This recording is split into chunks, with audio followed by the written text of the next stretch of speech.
Welcome back to the show. You might be wondering things about the deaf community and deaf people, but you may have not learned enough signs to ask, or perhaps you don't want to offend anyone. No worries.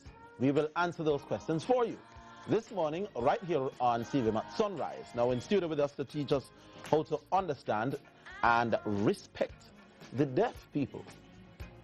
All right, so some sign language going on in the background. I'll just introduce yourself for us. My name is Andre Witter. Andre Witter. And this is my interpreter, Stephanie. Okay. Okay, all right. All right. So what is a deaf person?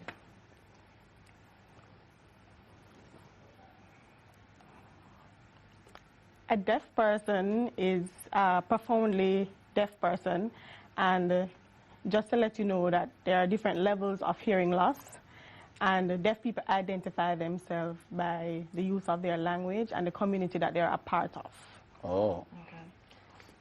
So in his case, so many people think that deaf people are different from hearing people, but we're just like everybody else. Yes, indeed. That's very important. All right, how it is that you were actually diagnosed as being deaf? My family has a history of deafness. My parents are both deaf. Oh. And so I assume I was born deaf. I didn't go to a doctor or get any diagnosis. But I'm a deaf person because my family has a strong history of deafness. And in my community, there are many deaf persons there. Some deaf people who were born hearing, and they tend to have a lot of challenges, who they are, self-actualization. And it is when they get to school and learn who a deaf person is and identify with the language and are part of a community that they start to identify themselves and be self-actualized. But it was a bit of a challenge for them. Yes. About how does the average deaf person deal with education? Clearly they can't do the regular school like people without hearing disabilities. How does that work? Deaf people learn the same way as hearing people, but there are certain strategies to help deaf persons to learn. Their classroom has to be visual, the learning environment has to be very visual, and there are different ways to accommodate deaf persons. We have a deaf curriculum for deaf education, and they learn through sign language through the use of JSL, and as I said, a lot of visuals. As a deaf community, our first language is Jamaican Sign Language, and it's the same with persons who can hear. Their first language is Patois, and then they learn English. So it's the same for us. Our first language is sign language, and then we acquire the English language as our second language. Okay. Is your sign language universal, or or does it differ based on the country that you're in?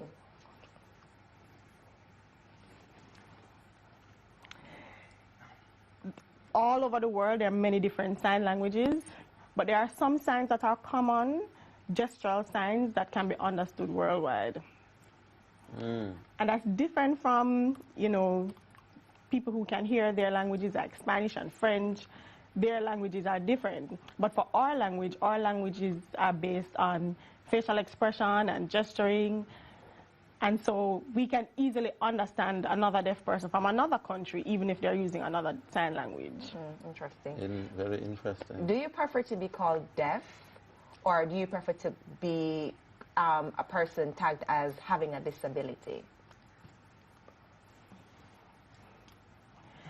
As a deaf person, we feel very comfortable with the use of the word deaf. Some people who can hear, who have a level of hearing loss that can accommodate them using their voice, prefer to be called hard of hearing. A lot of people think, oh, I can use the word hearing impaired, and that's a fancy word for deafness. But for us, that means that there's something about us that needs to be fixed. We don't feel as if we need to be fixed. We're human, and we don't have a problem with our deafness. So we prefer the use of the terms deaf and hard of hearing. We don't like the use of any other terms. I've always heard, not sure it's true, that when one sense fails, another one compensates. Is that true? Do deaf people see or smell or those things better than the average? Yes, we're very visual, yes. So deaf people are very skilled with using their eyes. That sense actually gets better, yes. Oh. All right, and everyone knows how to read lips. Are you trained on how it is that you read lips to hear basically, well, understand what it is that a regular person is saying? Not all deaf people are good lip readers. I grew up with a family who were all deaf, and some of us learned to lip read, some of us are very good at it. We don't get all the words 100% though, we only get maybe 30% of what is being said. And so even for me, I lip read, but I only get about 30% of what is said. Okay. I can't lip read all the words that are said on the lips. That's impossible. What are the range of occupations and employment that deaf people can, you know, gravitate towards? For example, what does he want to be when he grows up as an adult? Right now, I would love to become a lawyer. I would love to work with the government. But I do now work at the Jamaica Association for the Deaf as a tutor. Oh. I also work with Deaf Sports Jamaica as a secretary for the organization. And in the deaf community, there are many different types of occupations. There are CEOs of companies. We have a deaf president. We have deaf teachers. We have deaf principals. So it's just as hearing Just person. Just as regular. Yes. So we definitely can't be telephone operators. But I guess that's what it is. We can do everything else anybody else can do. When going to school, obviously there would have been something different about you because you are deaf. Have you ever felt as if you weren't sufficient, and how it is that you were able to get over not being like the regular child? Well, I had positive role models in my teachers. They were very encouraging. People in my community noticed my abilities, and they encouraged me. So it wasn't as if, oh, I can't. I was encouraged, and so I felt as if I could. Sometimes, even now, we're human, so we struggle with negative feelings, but we have to have that attitude, a positive attitude. Yeah. And so even for me right now, I'm a member of an advocacy group that encourages young people to be positive about themselves and about what they can achieve. I'm going to ask a silly question. And if it's, that's okay. If it's too silly, then tell me it's too silly. How does a deaf guy courts a girl who is not deaf? Apart from writing, I suppose you could always write letters. But how do you communicate to a girl that you like to say, maybe I want to go out with you, I like you? How do you do that? So the deaf community has many, many couples that are hearing and deaf couples. Yeah. So we use gestures, we communicate through writing, as you said. Yeah, I understand the writing. And then later on, we teach them sign language. Oh. How do you say, I like you to a girl, I want to take you out, without writing it? Yeah. All right. I love you. That's you do gestures. I love you. I want to take you home. Just use gestures. Okay. Okay. Or texting or writing. Mm-hmm. That's how you communicate with a deaf person. Oh, well, there are many deaf persons who have a hearing husband or wife, and then the mate then learns sign language. It's not hard. Okay. It's very easy. It's easier than spoken languages. Oh, okay. Wow. Right. And there are lots of people who might be not excited, but they just like to watch you do sign language. Is it rude for me to stand and stare at persons who are doing sign language? Yes, we do feel that it's very offensive, it's rude, because I like to suggest a better option is to get in, learn the language, go to the group of people and, be friendly with them, express an interest in their language, and they'd be so welcoming of you. They would teach you their language. Yeah. Join the deaf community. Okay. Are you able to teach us some basic signs for some of the things that we might do on a daily basis? Yes. So I work at the JAD. They have classes there, and there are tutors who teach sign language. If you're interested in learning sign language, you can always contact the Jamaica Association for the Deaf. Deaf people teach the classes, and they teach basic sign language. Well, I learned a basic one this morning. You want to know what my basic one is? Of course. Love you. All right, there we go. That's interesting. That's interesting, though. But how long would it take for a regular person to learn sign language?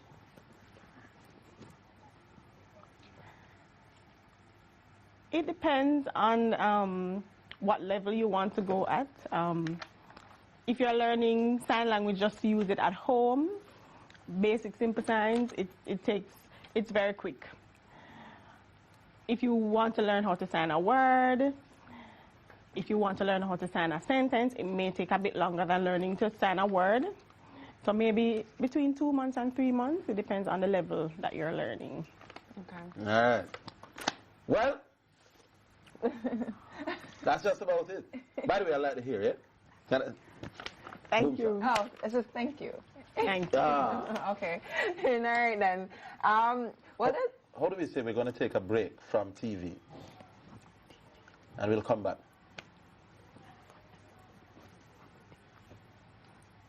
We're going to take a break from TV. Okay. So can you teach us that again? We're going to take a break. We're not. I don't think we're quite ready for No, a break I'm just yet. trying to learn. So it's this. That's fine. Break. TV. That's the sign for TV. Here's something else that I've always wanted to know about people who are not hearing. I'm big in sports, and the visuals are key, but we also enjoy hearing the background noise, the noise of the crowd, the players talking to each other. Can you enjoy, say, a movie or a sports experience, even though you're not hearing what is being said? Of course, because we look at the body movement, the facial expression, all of that is a part of the experience for us. And especially with sports, I'm the vice president of Deaf Sports Jamaica. And I work with the deaf community, and they really do enjoy sports. We have a big event in March 24th and 25th at the UE Mona Bowl. And if other persons are interested to join us, they are welcome to come along and to see. Entrance is free. Okay. Except from being deaf, what is the most challenging thing that you experience on a day-to-day basis?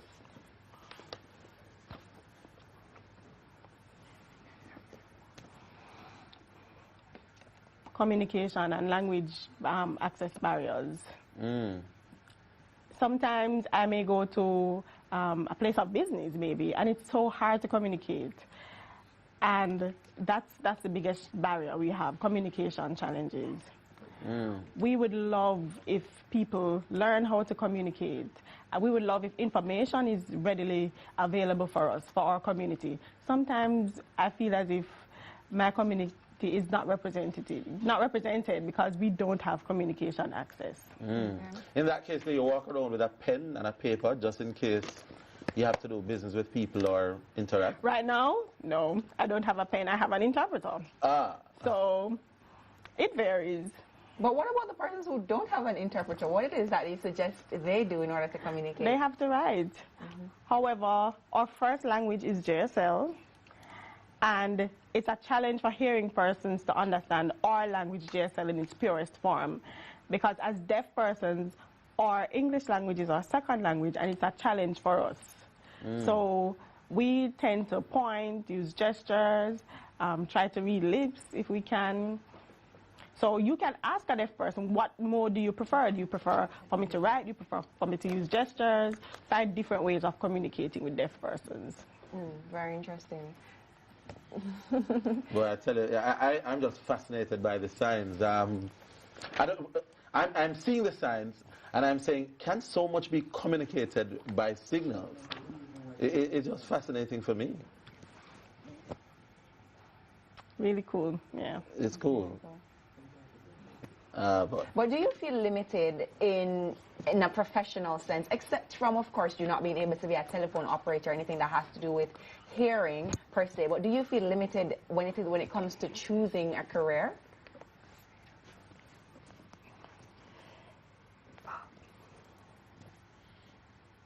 No, no. Whichever career is available, I feel as if I can be involved in that. Because as I said before, there are other ways to achieve success in whichever career you're in. So, Amelia, we already asked them. So with access to, as long as there's access to communication, we can be whatever we want to be. We can take up that career. Okay, very good.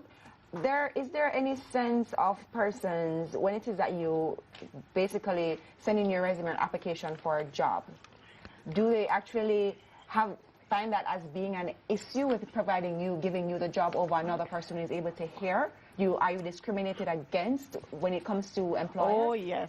Yes, definitely. So often, it happens so many times. Right now, we're encouraging the students who would like employment to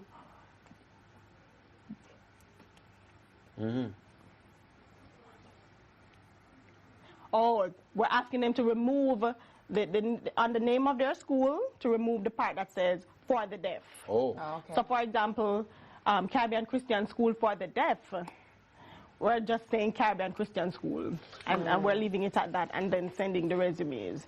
Because once we arrive at the job interview, then they'll just have to interview us. But if they see for the deaf, then they'll probably not bother with the interview at all. And since we've been doing that, we've been having very good results. All right, I would love to know for some basic terms. Let us say thank you. How do you say thank you? Okay. So 4 basic signs are very important for you to know. Thank you. Oh, thank you. Thank you. You're welcome. You're welcome. Yes. Please. Oh, please. Okay. Oh. Which one? Give me the okay again. Okay. Okay is this? Okay. Okay. Oh, okay. Oh. Okay. So the 4 signs are again, thank you. Yes. You're welcome. Please. Okay. Good. How do you say I'm sorry? Where's that? I'm sorry. Oh, I'm sorry. Do you like that? Where's sorry for? So, but you have to show it in your face as well. Your face has to look sorry. Oh. You have to show it in your facial expression. Sometimes if you have a blank face, we'll feel that, no, you're not really genuine. So your facial expression has to show the sign as well. And would you say that for persons who might want to join a conversation, say you're on the street, you actually read their body language more so than what it is that they're saying?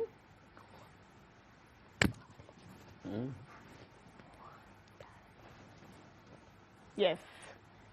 Very Yes, we do. interesting. All right, then. Well, thank you so much for coming through. You're welcome. All right, then we take a break. What's up next? We actually have the local news and sports, so we soon come.